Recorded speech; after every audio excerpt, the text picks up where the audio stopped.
有一个网友伫面册发文章来指控，讲高雄有一个姓刘的男子，伫柬埔寨做人蛇集团的主管，外号武安，到今已经骗超过200个台湾人到柬埔寨，这个互骗去的人，互拍互苦毒，阁无饭通食。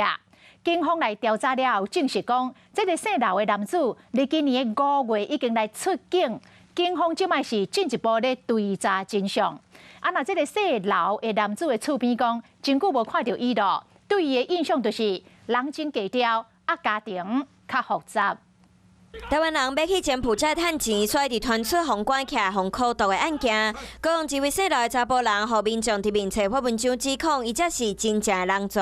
人伫柬埔寨做人事主管，外号武安，已经骗200外台湾人去柬埔寨，而且这段时间毋但互电击、互拍，阁外互这个人食饭。希望相关单位赶紧查出真相，救出被害人。朴文者嘛讲会尽全力配合调查，而且阁有附刘先生驾照真侪证据。实际来到互指控是人抓刘先生的厝附近来了解厝边对这个人的印象。因迄家庭看咧是无正常的。进前我知伊咧面，就生活都较一般，无啥正常。刘先生几啊个月无出现伫因家附近，即马伫倒位做啥物头路，厝边隔壁拢毋知影。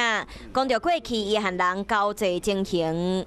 应该是他的品性操守上是有变成比较不一样，回来台湾好像有从事一些什么公司啊什么的，之后就又无疾而终嘛。警方捌来关心过几啊摆，调查发现，这位34岁姓刘的查甫人，早就伫今年5月就出境，表示目前人在国外，尚无安全顾虑。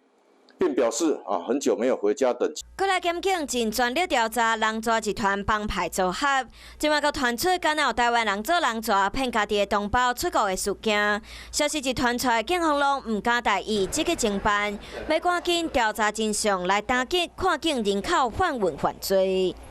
Hello， 大家好，我是乃瑜，要教给大家2个任务。第一个，华视新闻的脸书专页，你按赞了吗？还有华视新闻的 YouTube 频道，赶紧订阅起来，还要记得按赞，开启小铃铛哦。